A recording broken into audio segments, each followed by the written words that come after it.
औज़ुबिल्लाहिमिनश्शैतानिर्रजीम बिस्मिल्लाहिर्रहमानिर्रहीम। अस्सलाम वालेकुम जी दोस्तों, उम्मीद है कि आप सब खैरियत से होंगे। दोस्तों आज हम आपके लिए एक और नुस्खा लेकर आए हैं। ये बहुत ही ज़्यादा फ़ायदेमंद नुस्खा है। जिन दोस्तों को यरकान है और वो बहुत ज़्यादा अपना इलाज करा करा कर थक गए हैं, डॉक्टरों के पास, हकीमों के पास जा जाकर वो तंग आ गए हैं, अपने बहुत सारे पैसे भी खर्च कर चुके हैं, उनके लिए हम एक ऐसा कावा लेकर आए हैं जो फ़ौरी तौर पर यरकान पर हमला करेगा और उसको जड़ से ही ख़त्म कर देगा। दोस्तों हमारे माशरे में यरकान जैसी मर्ज़ बहुत ज़्यादा आम हो गई है। पानी की वजह से बहुत ज़्यादा लोगों को यरकान पाया जाता है। इसलिए हम एक ऐसा कावा लेकर आए हैं जो बहुत ज़्यादा फ़ायदेमंद है और ये घर में ही आप बना सकते हैं जी दोस्तों। इसके लिए सिर्फ 2 चीज़ों का इस्तेमाल करना है, सौंफ का और पुदीने का।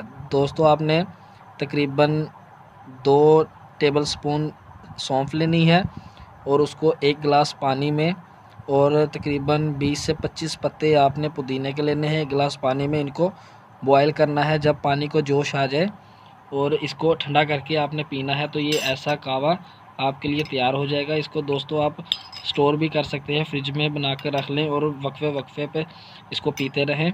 इंशाल्लाह अल्लाह के हुक्म से ये दोनों चीज़ें आपको बहुत ज़्यादा फ़ायदा देंगी। दोनों चीज़ें बहुत ज़्यादा ठंडी होती हैं, इस वजह से ये यरकान को बहुत जल्दी पकड़ लेती हैं और आप इस मर्ज़ से बच सकते हैं।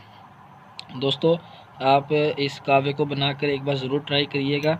हमारा ये नुस्खा आपको अच्छा लगे तो इस वीडियो को ज़्यादा से ज़्यादा शेयर एंड लाइक करें, ताकि आपकी वजह से बहुत सारे लोग इससे फ़ायदा हासिल कर सकें और अपना मर्ज़ भगा सकें। दोस्तों नए नुस्खे के साथ आपसे फिर मुलाकात होगी। अपनी कीमती राय हमें कमेंट्स में ज़रूर पास करें, ताकि हमें पता चले कि हमारे जो फ्रेंड्स हैं वो हमारे चैनल से कितना ज़्यादा फ़ायदा हासिल कर रहे हैं। जी दोस्तों नई वीडियो के साथ आपसे फिर मुलाकात होगी इंशाल्लाह। अल्लाह हाफ़िज़। तब तक के लिए आप अपना ख्याल रखिए और इस नुस्खे को ईज़ी ना लें। बहुत अहम नुस्खा है, इससे आप बहुत ज़्यादा फ़ायदा हासिल कर सकते हैं। अल्लाह हाफ़िज़। शुक्रिया।